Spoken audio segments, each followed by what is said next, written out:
अस्सलाम वालेकुम नाज़रीन, आपका मेज़बान शुजात हमैया शुजा अपने प्रोग्राम बी माई गेस्ट के साथ लाइफ प्लस चैनल की जानिब से आपकी खिदमत में हाजिर है। अदाकारी आसान काम है ही नहीं। एक अच्छा अदाकार बनना और उस अदाकारी के अंदर फिर एक नाम बनाना और आगे बढ़ जाना, ये बहुत कम लोगों को आता है। कुछ लोग गॉड गिफ्टेड आर्टिस्ट होते हैं, लेकिन फिर एक उस्ताद उस अदाकारी को जब पॉलिश करता है तो वो आर्टिस्ट निखर के सामने आ जाता है और फिर वही मुआशरे के किरदार आप लोगों के सामने परफॉर्म करके आपको दिखाता है। जैसे कि आप लोग जानते हैं, हर प्रोग्राम में मेरे साथ पाकिस्तानी शोबिज़ इंडस्ट्री से ताल्लुक़ रखने वाले कोई ना कोई फनकार, टीवी, स्टेज और फिल्म के आर्टिस्ट मौजूद होते हैं। आज मेरे साथ जो आर्टिस्ट हैं, आपने हर प्रोग्राम में मुझे बहुत ज़्यादा खुश हंसते हुए देखा होगा, लेकिन आज जो आर्टिस्ट मेरे साथ हैं, कहाँ से शुरू करूँ उनका तारफ़, जिन्होंने शोबिज़ इंडस्ट्री को अपनी ज़िंदगी का एक निस्फ हिस्सा दे दिया। पाकिस्तान टेलीविज़न से इन्होंने अपने काम का आगाज़ किया, थिएटर, फिल्म, बहुत काम किया, एक अच्छा नाम बनाया और ये एक बहुत संजीदा आर्टिस्ट है। आए आज आपको एक ऐसे आर्टिस्ट से मिलवाते हैं कि शायद जिनकी आवाज़ और अंदाज से आपको ये बाखूबी समझ आ जाएगा कि ये एक बहुत वर्सटाइल और संजीदा आर्टिस्ट है। मेरे साथ स्टूडियो में मौजूद है बहुत बड़े आर्टिस्ट महबूब अली साहब। अस्सलाम वालेकुम। किसी भी गुल की हक तलफी ना होगी इस गुलिस्तान में, मिलेगी खुश्क पत्तों को शबनम, देखते रहना। वालेकुम अस्सलाम वरहमतुल्लाहि वबरकातुहू। शुजा भैया, आप समझते हैं मैं भूल जाऊंगा?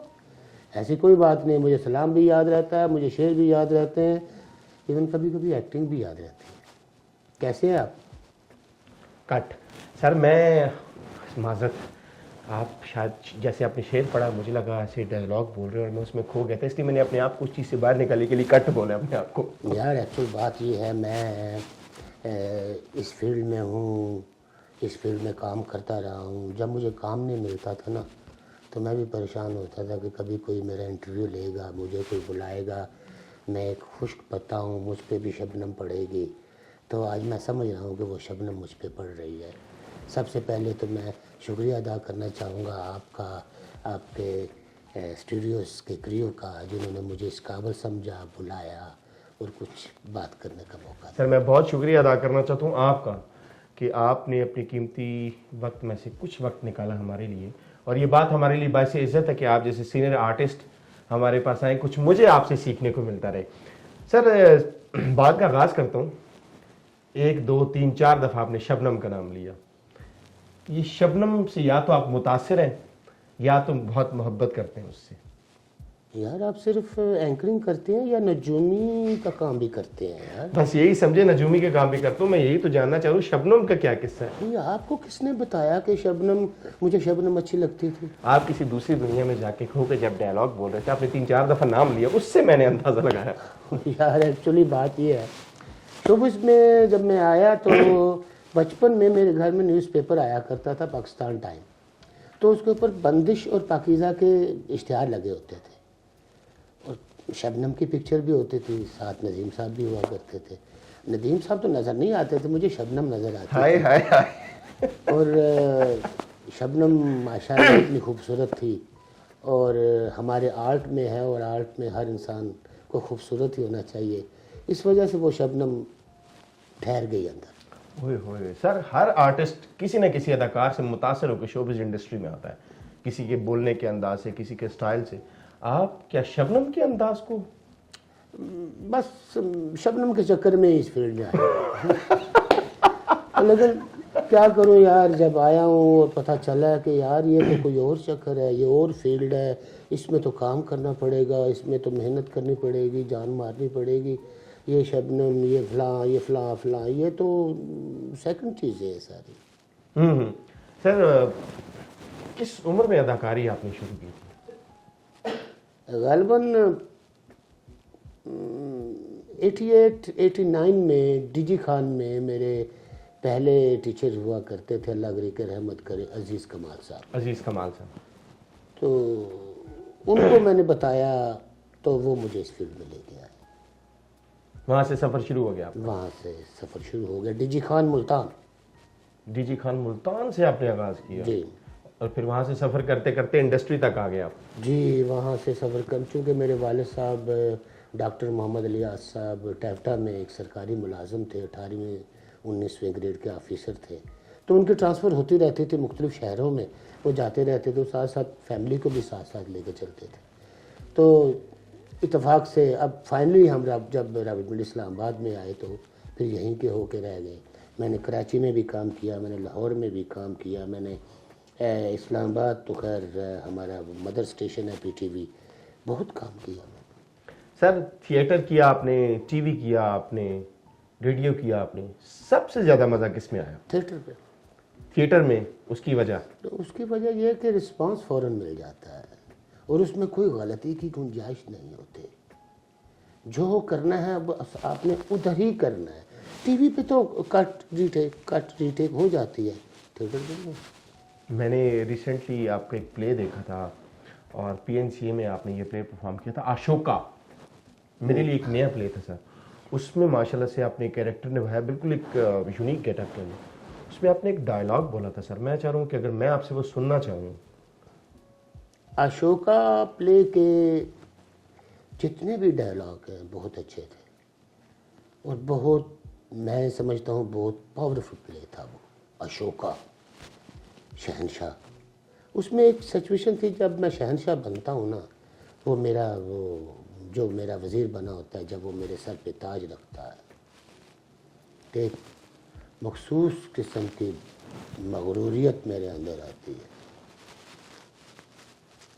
और वहाँ फिर हमने सोचा भी नहीं था कि कभी हम मगध सिंहासन पर विराजमान होंगे, लेकिन अब हम पूरे मगध के अकेले हुक्मरान हैं।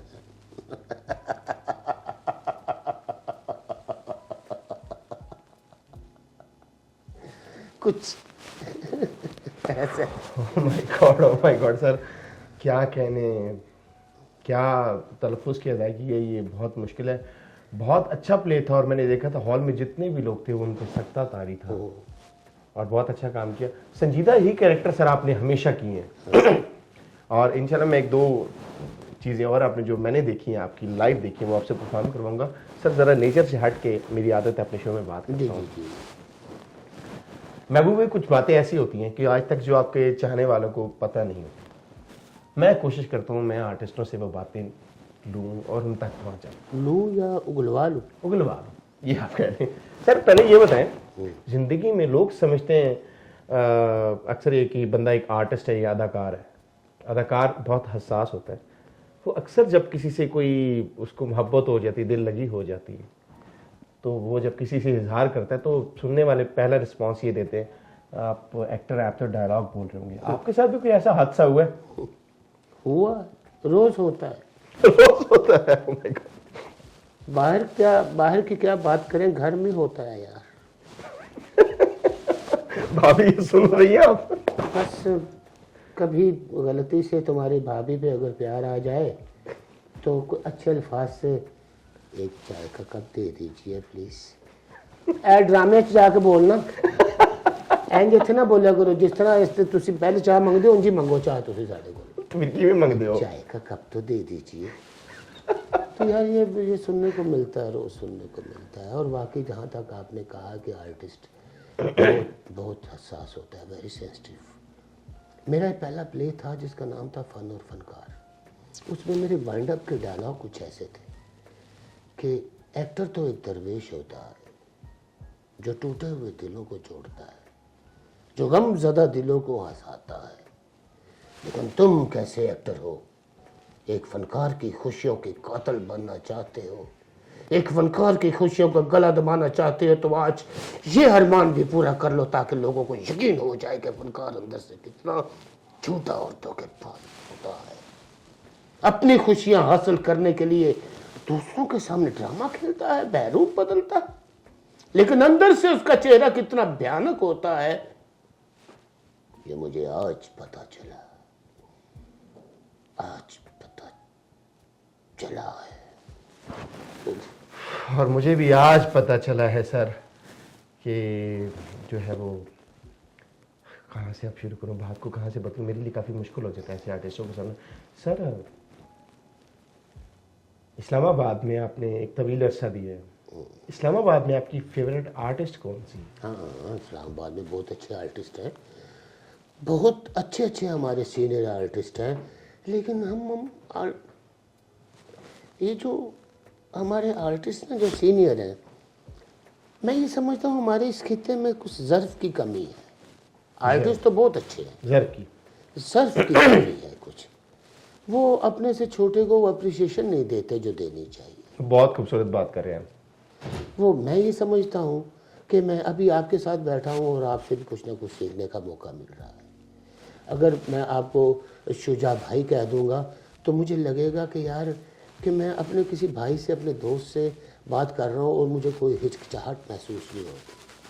मैं आपके लिए आसानी करता हूँ सर, बात कहाँ से कहाँ निकल जाएगी, टाइम मेरा बड़ा थोड़ा होता है। आज चंद एक नाम ले रहा हूँ, आपने सिर्फ बताना है कि इनमें से कौन सी आर्टिस्ट आपको बहुत अच्छी लगती है। मैं ज़रा जो आपके बैच के लोग हैं उनके नाम लेता हूँ। लुबना शहजादी, शाजिया शेख, लाइबा, रिहा यूसुफ, इनमें से आपको सबसे अच्छा परफॉर्म करना किसके साथ मज़ा आता है? वैसे तो मज़े की बात मैं आपको बताऊं, मैंने इन चारों के साथ परफॉर्म किया हुआ है और बहुत अच्छा परफॉर्म किया हुआ है। लुबना बहुत अच्छी आर्टिस्ट है, शाजिया की ट्रेजेडी कमाल है, रिहा यूसुफ के साथ मेरी केमिस्ट्री बहुत मिलती है, और चौथा नाम किसका लिया था? लाइबा। हाँ, लाइबा के साथ तो मैंने 80 एपिसोड, पीटीवी के 80 एपिसोड किए हुए हैं। फारूक कैसर साहब मेरे टीचर हैं, उस्ताद मोहतरम हमारे, अल्लाह की रहमत करे। उनके साथ मैंने अंकल सरगम और मासी मुसीबतें गालिबन 15-16 साल किया है। ख़वातीन रात अंकल सरगम, आप एक प्रोग्राम देखते थे, उसमें एक कैरेक्टर था मासी मुसीबतें। है ना मानी माँ, मासी तेरी माँ, मासी तेरी खाला, मासी तेरे अगले पिछले, ये मासी हुआ करती थी। ये मासी हुआ करती थी और वो मासी ये फनकार है जो आज आपके सामने बैठा हुआ है। फारूक कैसर साहब तो इस दुनिया से चले गए हैं, जो अंकल सरगम किया करते थे, और वो एक ऐसे आर्टिस्ट थे कि जिन्होंने ये खूबसूरत हीरे इस इंडस्ट्री को दिए हैं। सर वो एक टाइम था, लोग पप्पेट देखा करते थे, और उस टाइम, अच्छा उस टाइम लोग आपको क्या पहचानते थे कि आप ही मासी मुसीबतें करते हैं, या आप खुद बताते थे किसी को? हाँ, नहीं बताना पड़ता था। ये मैं नहीं, मैं कोशिश करते थे कि हम ना बताएं, अगर बताते थे तो फारूक साहब ही बताते थे या साथी फनकार बताते थे, खुद बताना अच्छा नहीं लगता था। क्या मासी मुसीबतें था मैं की नहीं, हमारा काम बताता था कि यार अंदर कौन है यार, बड़ा परफेक्ट कर रहे हैं यार, बड़ी परफेक्शन है, इसके जेस्चर बड़े कमाल है, कौन है अंदर। फिर कोई एक दफ़ा बुशरा अंसारी साहिबा ने फारूक साहब से ये कह दिया कि वो मासी कौन मैनिपुलेट कर रहा है, कौन इसको चलाता है। वाह।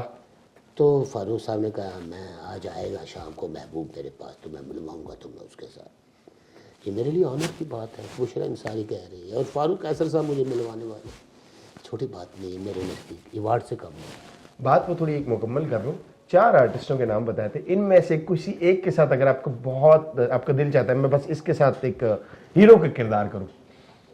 हीरो का कोई बात नहीं, इस उम्र में हीरो होता है सर। वो कौन सी आर्टिस्ट है? लुबना के साथ, लाइबा के साथ, शाजिया शेख या रिहा यूसुफ? यार ये आप मेरी क्या दुश्मनी? नहीं सर, कोई दुश्मनी की बात नहीं होता ना कि मैं इसके साथ बहुत अच्छा, आगे से एक्सप्रेशन अच्छे आते हैं और मैं आज बात खुल रही है। नाराजगी कोई नहीं है सर, दिल की बात है। नहीं, वो Lubna the best, Lubna is the best. और अगर मैं मेल आर्टिस्ट की बात करूँ, हमारे बहुत से सीनियर आर्टिस्ट हैं। मेल तो बहुत हैं हमारे यहाँ, सावर भाई हैं, नईम भाई हैं, ये हैं काफ़ी अच्छे। आप किससे इंस्पायर हैं? बहुत इंस्पायर मैं उससे हूँ जो समझ के काम करता है, चाहे कोई भी हो। खूबसूरत जवाब। जो लाइन को समझता हो, लाइन क्या कह रही है, लाइन की कंस्ट्रक्शन बनाना, जो अच्छा आर्टिस्ट उसकी कंस्ट्रक्शन कर लेता है ना, वो अच्छा आर्टिस्ट है, चाहे वो कोई भी है, चाहे छोटा है चाहे बड़ा है। और वैसे फिल्म इंडस्ट्री में थिएटर में हमारे बहुत से आर्टिस्ट हैं, फिल्म एक्टर ऐसा कौन सा सर जिनको आप बहुत ज़्यादा देखते थे? ब्लैक एंड वाइट दौर की बात करो कर। फिल्में भी बड़े अच्छे हैं। नदीम साहब का नाम मैंने लिया था, नदीम बेग साहब। नदीम बेग साहब का, लेकिन उनसे मुझे हल्की सी जेलसी हुआ करती थी बावजह शबनम। तो मोहम्मद अली साहब हैं हमारे, क्या बात है। और मोइन अख्तर साहब हैं माशाल्लाह, उमर शरीफ साहब है, अच्छे अच्छे बहुत अच्छे आर्टिस्ट हैं। कैसे कैसे खूबसूरत नायाब लोग। इवन मोइन अख्तर साहब के साथ तारक अजीज़ साहब के साथ ये एक शो भी किया हुआ है मैंने, जो आपने देखा होगा फेसबुक पे काफ़ी चलता है, वो जो मोइन अख्तर साहब की किस करते हैं तारक अजीज़ साहब। हाँ जी, वो उनकी उन्होंने पैरोडी की थी, मिमिक्री की थी उनकी। तो वो हॉल से उठ के आए और उन्होंने उन्हें किस मोइन अख्तर साहब का माथा चूमा। वही शो था जिसमें हमने मासी मुसीबतें अंकल सरगम परफॉर्म किया था। और अली जफ़र भी था उसमें, आयशा भी थी उसमें, बड़े बड़े लोग थे। मोइन अख्तर साहब को मैं विंग में देख रहा हूँ, वो इधर जा रहे हैं उधर जा रहे हैं, आगे घूम रहे हो, साथ बुड़बुड़ा रहे हैं। मैं परेशान हो गया, ये क्या कर रहे हैं मोइन साहब। तो मैं ऐसे चीटिंग के साथ ना नज़र बचा के पीछे चला गया और उनके हाथ में कागज़ था, तो मैंने कागज़ देखा उनका, तो मैं क्या देखता हूँ, वो उनके ऊपर लाइनें लिखी हुई हैं जो उन्होंने जाकर स्टेज पे परफॉर्म करनी है। रिहर्सल कर रहे थे वो। तो मैं परेशान इस बात पे हो गया, इस उम्र में भी इतने एक्सपीरियंस के बाद भी बंदा रिहर्सल करता है। तो तय ये हुआ कि मरते दम तक सीखना पड़ता है, मरते दम तक रियाजत करनी पड़ती है, फिर जाके बंदा काम कुछ कर पाता है। अभी आपने एक ड्रामा आपका ग्रीन टीवी पे ऑन एयर किया सर, पसे दीवार। हाँ। बड़ा अच्छा कैरेक्टर किया आपने उसमें और बड़ा खूबसूरत। ख़वातीन और हज़रात, पसे दीवार देखिएगा, महबूब भाई की उसमें परफॉर्मेंस भी देखिएगा। उसका आपसे कुछ लाइन सुनना चाहूँगा सर मैं। उसमें मेरा विलन पॉजिटिव रोल था, उसमें विलन पॉजिटिव था। तो वो एक बंदा परेशान होता है, उसकी बीवी को जेल से भगाना होता है, क्योंकि हमारा कानून हमारा सिस्टम तो आप लोगों को पता ही है कैसा है, उसके बारे में खैर बताना क्या। तो उसमें जो मेरी लाइन थी, फाइनल पे एक दो लाइनें सुना सकता हूँ आपको। तो जो किसी को इंसान नहीं समझता खुद इंसान कहलाने के लायक नहीं, और सुल्तान खान जानवरों से सौदा नहीं करता। ये कुछ उसका छोटा सा सुल्तान खान के किरदार, सुल्तान खान जानवरों से सौदा नहीं करता। महबूब इलियास किसी से सौदा करता है ज़िंदगी में या कोई समझौता करता है? महबूब इलियास ने तो सारी ज़िंदगी समझौते ही किए हैं, हाय, कंप्रोमाइज़ ही किया है। आज भी कर रहा हूँ, घर से लेके बाहर तक। मैं अब हार बहुत जल्दी मान लेता हूँ। भाई आप ठीक कह रहे हो यार, आप जीत गए हो यार, चाहे वो मेरी बेगम है, चाहे वो मेरा दोस्त है, चाहे वो मेरे बच्चे हैं, आप बड़े हो। मेरे बच्चे मुझे, पापा आपको नहीं पता, हम इतनी ज़िंदगी गुजार के, आपको नहीं पता पापा, ये मैं आपको बताता हूँ या बताती, ऐसे कहते हैं। तो हम भी मान लेते हैं। भाभी ना किया करें। ये आपको भैया आपके सामने बैठे, बहुत नाजुक इंसान है, हमारे लिए हमारे सरमाया है, बड़ा हमने इनसे बहुत कुछ सीखना है। वैसे आपने लव मैरिज की, अरेंज मैरिज? Arrange marriage. और मैं शुक्र अदा करता हूँ कि मेरी अरेंज मैरिज हुई, लव मैरिज नहीं। इसकी वजह? सर लव मैरिज में बहुत झंझट है, मैं आपको क्या बताऊँ, उसके बहुत, बस उसका क्या बताऊँ, बहुत फरमाइशें, बहुत मुश्किल है लव मैरिज। हाय, अरेंज मैरिज बहुत इजी है। सपोज कुछ गड़बड़ हो जाती है तो सारे बीच में पढ़ के हमारी सुलह करवा देते हैं। लव मैरिज में प्रॉब्लम खड़ी हो जाती है, आपको पता नहीं है। आपकी शादी हुई? नहीं सर, अप्लाइड फॉर होता। तो फिर आपको क्या बताना यार, जब इस काबिल हो जाओगे फिर बात करेंगे। नहीं, आपसे तजर्बा तो मिल रहा है ना सर मुझे, कि मुझे भी लव मैरिज करनी चाहिए, अरेंज मैरिज करनी चाहिए? अरेंज मैरिज करनी चाहिए, not love marriage, arrange marriage. मतलब अगर आप ख़वातीनों के साथ, ये जो मेरे कवारे दोस्त हैं, यंग ब्रदर्स हैं जिनकी अभी शादी नहीं हुई, उनके लिए एक तजर्बा है कि अगर आप लव मैरिज करेंगे तो आपको फरमाइशें पूरी करनी पड़ेंगी, और अगर आप अरेंज मैरिज करेंगे तो चलो यार वो आपके साथ कॉम्प्रोमाइज़ कर जाएगी बहुत ज़्यादा, और ज़िंदगी आपकी थोड़ी आसान गुजर जाएगी। महबूब भाई, आप वैसे कभी नाराज़ भी होते होंगे भाभी से, झगड़ा हर घर में चलता है, तो आप उनको मनाते तो वो आपको मनाती है? पहले वो मनाती थी, अब मैं मनाता हूँ, अब बच्चे बड़े हो गए ना, उनका शेल्टर है वो। मैं तो ये समझता हूँ बच्चों के सर पे मुझ पर बदमाशी करती है वो ऐसे चढ़ के रहती है मेरे ऊपर, और फिर मैं मान जाता हूँ।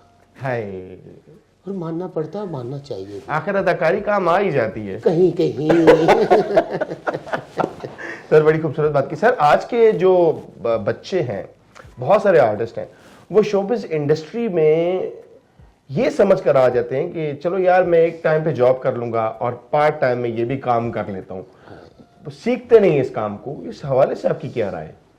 वो ना वो एक दो बंदे मेरे पास आए तो वो मुझे कहते हैं कि ऐ साडा बच्चा काम नहीं कर रहा, एनू अपने ना ड्रामे च काम ते ला दे।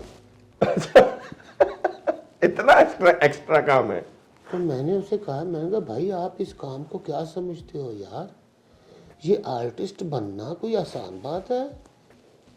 अरे भाई जब मुझे पता चला कि ये पीटीवी में, जब मैं इस फील्ड में नहीं आया था तो मुझे पता चला कि इस फील्ड में तलफ़्फ़ुज़ का बहुत ध्यान रखा जाता है, तो मैंने उसी वक्त से अपना तलफ़्फ़ुज़ ठीक करना शुरू कर दिया। मैं आज भी कॉन्शियस होता हूँ इस बारे में, अपने साथी फनकार से, चाहे वो मुझसे छोटा है चाहे वो मुझसे बड़ा है, मैं उससे पूछ लेता हूँ यार ये लफ्ज़ गलती है या गलती है? गलती है या गलती है? ये क्या है, ये सब्र है या सब्र है? ये कैसे अदा करना है यार? अगर उसे समझ नहीं आती तो मैं दूसरे से पूछ लेता हूँ, तीसरे से पूछ लेता हूँ। तुम समझ रहे हो कि यार तुम कोई काम नहीं करता, इस काम चला दो यार, इतना आसान काम नहीं है यार।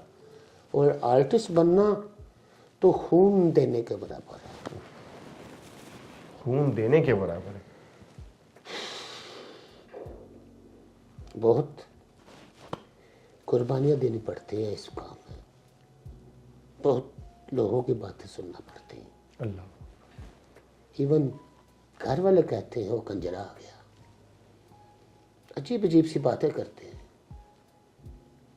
और शोबिज़ में कामयाब चंद लोग ही होते हैं जिनका उस्तारा अरूज भी होता है। वो मेहरबान हो तो बहुत जल्दी मंजिल मिल जाती है, वरना बहुत बहुत मुश्किल होती है। मुझे इस फील्ड में 30 साल हो गए हैं, शायद ही आप मुझे पहचानते होंगे। बताना पड़ता है कि यार मैंने फलाना ड्रामा किया है, मैंने पसे दीवार किया है, मैंने ईट हिट किया है, मैं पीटीवी से शुरू हुआ हूँ, 90 से गेस्ट हाउस से शुरू हुआ हूँ, मंगारवादी से शुरू हुआ हूँ, आगोश में कुछ थोड़ा बहुत काम था, बहुत मुझे सांस लेने दो, ये इतने काम किए हैं कि मुझे भी अब याद नहीं है। लेकिन दुख किस बात का है बताना पड़ता है। तो इस काम को आम काम ना समझो भाई, ये आम काम नहीं है। आर्टिस्ट बनना आम काम नहीं है, और ये आम बंदा भी नहीं होता। वो अगर आपके पास टाइम है तो प्लीज वो पंजाबी में एक कथा है जो सुना होगा आप लोगों ने, आर्टिस्ट फनकार, पंजाबी में क्या खूब कहा है किसी ने, कल्ला होवे ते दुखां दे खोले गुंजल। वाह। कल्ला होवे ते दुखां दे खोले गुंजल। कल्ला होवे ते दुखां दे खोले गुंजल, महफिल होवे ते बाग बहार बंदा। वाह वाह। कल्ला होवे ते दुखां दे खोले गुंजल, महफिल होवे ते बाग बहार बंदा। निरे हुसन दा ना नहीं फन नाजिश, रत जिगर दी दईए ते शाहकार बंदा। हाय हाय हाय। दान दईए जे लखां जगरातियां दा, तां जाके एक फनकार बढ़दा। दान दईए जे लखां जगरातियां दा, तां जाके एक फनकार बढ़दा। सर की बातों से आखिरी 2 बातें आप लोगों की समातों की नजर। कुछ लोग समझते हैं ये जो टेलीविजन पे, थिएटर्स पे या फिल्म में काम करते हैं, जो उन्होंने लफ्ज़ बोला कि वो समझते हैं शायद ये पता नहीं कोई और लोग हैं, लेकिन दर हकीकत मैं आपको पहले भी बता चुका हूँ कि आर्टिस्ट मुआशरे का एक रिफ्लेक्ट होता है। वो मुआशरा ऑब्जर्व करता है और जो कुछ मुआशरा उसे प्रोवाइड करता है उसको एज इट इज़ दिखाने की वो कोशिश करता है। ये फीलिंग, जज्बात, एक्सप्रेशंस, इमेजिनेशंस, ये कोई आसान काम नहीं है कैरेक्टर में उतरना। खैर महबूब भाई ने, आप यकीन है कि इन्होंने कुछ लफ्ज़ ऐसे बोले कि मेरे अपने दिल पे, मैं वैसे दुखी आदमी नहीं हूँ लेकिन हो भी सकते अंदर से हूँगा। महबूब भाई सबसे पहले मैं आपका बहुत बहुत शुक्रिया अदा करता हूँ अपने एक टाइम मैं आप सॉरी आपकी बात काट रहा हूँ मैं, एक अब आपकी इस बात से एक बात याद आई। जब मुझे फर्स्ट टाइम अच्छा करेक्टर मिला ना, हम चैनल पे विलन का रोल बदरा, बदरा कौन सा ड्रामा था सर? वो सांवली शामली उनका था मेरे ख्याल में नहीं शबीर थी उसमें बिल्कुल काफी सारा चौधरी थी, वो प्रोड्यूसर थी उसकी आलिया रशीद आलिया रशीद थी। तो उसमें बड़ा अच्छा मेरा अपना सोलो ट्रैक था और मैं बड़ी खुशी खुशी घर वालों को बैठाया बैठे आज मेरा ड्रामा आ रहा है, उसमें मेरा कैरेक्टर बहुत अच्छा था फर्स्ट टाइम। तो बड़ी खुशी से बैठे हैं सारे देख रहे हैं बैठे हुए, मेरी अम्मी भी देख रही सिचुएशन ऐसे देख। उसमें कुछ सीन ऐसा था कि वो मैं मशवरा देता हूँ साथ वाले साथी फनकार को कि फलां जगह से बंदा उठाना है, बच्चे को उठाना है और उठा के फलां जगह पे बेच देना है, वो बेचने के बाद उन्हें जो उजरत मिलेगी तो बोले ये कुछ सिचुएशन थी। तो मैं उसे मशवरा दे रहा हूँ और अम्मी भी मेरी बैठी देख रही है। अब मेरा सीन चल रहा है, मैं बार बार ऐसे देख रहा हूँ, सबको देख रहे हैं, चेहरों की किताब पढ़े, एक्सप्रेशन नोट कर रहा हूँ, ये कह रहे इसके क्या एक्सप्रेशन है, इसके क्या जैसे ही मेरा सीन खत्म हुआ तो अम्मी मैंने कह दी है नहीं तू है कम करने वास्ते जाना है, लोगों के बच्चे गवाह कराना है तू तां तेन पढ़ाया लिखाया सी कि ਅਸੀਂ ਤਾਂ ਤੈਨੂੰ ਛੂਟ ਦਿੱਤੀ ਸੀ ਕਿ ਐਕਟਰ ਬਣ ਨਹੀਂ, ਇਹ ਕੰਮ ਸਹੀ ਨਹੀਂ ਹੈਗਾ ਮਹਿਬੂਬ ਤੇਰੇ ਵਾਸਤੇ, ਤੂੰ ਕੋਈ ਹੋਰ ਕੰਮ ਕਰ ਜਾ ਕੇ, सही गल नहीं, कल ਨੂੰ फड़िया गया तो की होएगा। यकीन को उस दिन के बाद मैंने घर बताना ही छोड़ दिया यार कि मेरा ड्रामा ये मेरा कोई काम चल रहा है, मेरा कोई काम चल रहा है। मैं कहा यार आज के बाद ये बताऊंगा, खुद देख ले तो अलग बात। अच्छा महबूब भाई आखिरी सवाल, अपने ड्रामे खुद भी देखते हैं कभी जब टेलीविजन पे नहीं होते हैं, ये टाइम ही नहीं मिलता? नहीं देखता हूँ मैं और अपनी गलतियाँ निकालता हूँ। ओ बहुत अच्छा मैसेज है, गलतियां भी निकालते हैं कि मैंने आज कहाँ गलती की। कोई भी इंसान कभी परफेक्ट नहीं होता, बहुत बड़ा मैसेज दे रहे हैं। अपना काम देखें, उसको एनालाइज करें कि कहाँ आज मेरी कोई थोड़ी बहुत कोताही हुई है, उसको खत्म करने की कोशिश करें। अगर आप एक अच्छा आर्टिस्ट बनना चाहते हैं, लाइफ प्लस चैनल के लिए क्या कहना चाहेंगे? मैं शुक्रिया अदा करना चाहूँगा कि आप लोगों ने मुझे बुलाया, बात करने का मौका दिया। तो अल्लाह ताला आपके चैनल को दिन दुगनी रात दुगनी तरक्की दे और कल को हम कुछ ऐसा भी करें जिससे कुछ आउटपुट अच्छी आए, आपके दोस्तों को, आपके चैनल वालों को और आप लोगों को कुछ। अल्लाह ताला आप सबको आसानियाँ दे। लाइफ चैनल गुड एंड जिंदाबाद। सर अपने बच्चे के लिए क्या कहना चाहेंगे, शुजा माइयों के लिए? यार वो मैं तुम्हारी क्या तारीफ़ करूँ यार, वो पिछले दिनों तुम्हारी एक मूवी देखी मैंने, गोरकन। यार क्या बात है यार, you are very talented guy यार।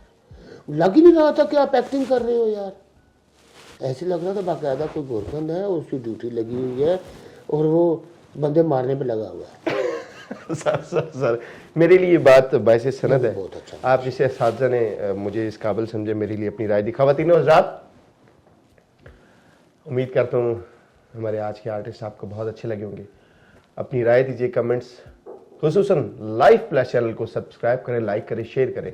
जो बात आपको अच्छी लगे ज़रूर कमेंट्स किया करें और हमारे चैनल के साथ जुड़े रहिए, क्योंकि इस चैनल के ऊपर आपको बहुत से ऐसे प्रोग्राम्स मिलेंगे, बहुत सी इंटरटेनमेंट मिलेगी, बहुत से सबक आमोज़ आपको जो है वो कंटेंट्स मिलेंगे, जिससे आपको इंशाल्लाह कोई ना कोई अच्छा मैसेज ही मिलेगा।